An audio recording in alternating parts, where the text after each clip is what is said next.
Hi friends, 2026 సంవత్సరము జనవరి 1 శుభాకాంక్షలు. ముందుగా అయితే మా రైతులందరికీను జనవరి 1 శుభాకాంక్షలు తెలుపుతూ, రైతులు వేసిన ప్రతి పంటలు కూడా బాగా పండాలని, మంచి ధర, గిట్టుబాటు ధర లభించాలని కోరుకుంటున్నాను. అలాగే మా రైతులకు ఎంతో సహాయపడుతున్న కూలీలకు కూడా జనవరి 1 శుభాకాంక్షలు తెలుపుతూ, ఈ 2026 సంవత్సరంలో ఈ రైతులు, ఈ కూలీలు ఎవరైతే ఉంటారో మీరు పొద్దున్న వెళ్ళి సాయంత్రం వరకు కష్టపడి కూలీ అయితే 400 వస్తుంది. ఆ 400 కూడా మీరు అధిక ఖర్చులు చేసి, అనవసరమైన ఖర్చులు చేసి వృధా చేయకండి. మీరు చేసిన కష్టాన్ని వృధా చేయకుండా ఇల్లు లేనివారు ఇల్లు కట్టుకోవాలని, మరియు డబ్బు లేనివారు డబ్బు సంపాదించుకోవాలని కోరుకుంటున్నాను. మరియు మందు షాపుల వరకు, విత్తనాల అంగడి వరకు కూడా జనవరి 1 శుభాకాంక్షలు తెలుపుతూ, మందు షాపుల వరకు, విత్తనాలు అమ్మే వారు కూడా మా రైతుగా ఒక విన్నపము. 2026 సంవత్సరంలో రైతులకి మంచి కల్తీ విత్తనాలు లేకుండా మంచి విత్తనాలు ఇచ్చి రైతులు బాగా పంట పండే విధంగా చూడండి. మందు షాపుల వాళ్ళు కూడా చెప్తున్నది ఏంటంటే, కల్తీ మందులు ఇచ్చి రైతుల పంటలు నాశనం అయ్యే విధంగా చూడకుండా మంచి మందులు ఇచ్చి రైతుల పంటలు బాగా పండే విధంగా చూడండి. ఎందుకంటే రైతులు మీకు డబ్బు ఇచ్చి మందులు కానీ విత్తనాలు కానీ కొనుగోలు చేస్తారు. కానీ ఆ రైతుల దగ్గర డబ్బు ఎంతో కష్టపడి పని చేసింటే ఆ డబ్బు వస్తుందన్నమాట. మీరు ఉన్న కాడే, కూర్చున్న కాడే కల్తీ విత్తనాలు, కల్తీ మందులు ఇచ్చి రైతుని మోసం చేయకండి.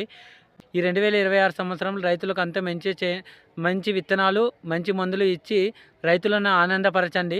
మరియు 2025 సంవత్సరం పోతున్నందుకైతే మా రైతులకైతే చాలా సంతోషంగా ఉంది.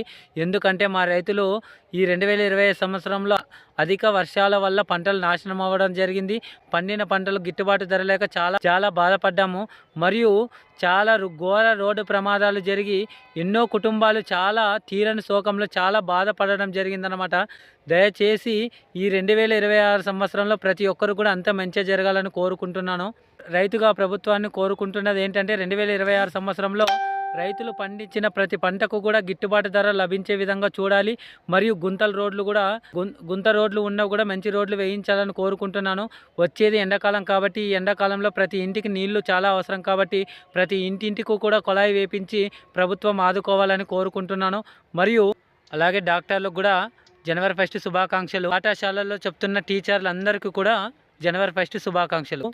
ఉచిత విద్య, వైద్యం అనేది చాలా అవసరం కాబట్టి ఉచిత పాఠశాలలో పిల్లలకు మంచిగా పాఠాలు చెప్పాలని, మంచి చదువు డెవలప్ చేయాలని, గవర్నమెంట్ పాఠశాలలు ఏవైతే ఉన్నాయో అవి మంచిగా డెవలప్ చేయాలని, పిల్లలకు మంచిగా పాఠాలు చెప్పాలని కోరుకుంటూ, మరియు ఉచిత వైద్యశాలలో చాలామంది పేదవాళ్ళు ఉంటారు కాబట్టి ప్రతి ఒక్కరికి కూడా ఉచిత వైద్యం అందాలి. ప్రతి ఒక్క ఆపరేషన్ కూడా ఉచితంగా చేయాలని కోరుకుంటున్నాము.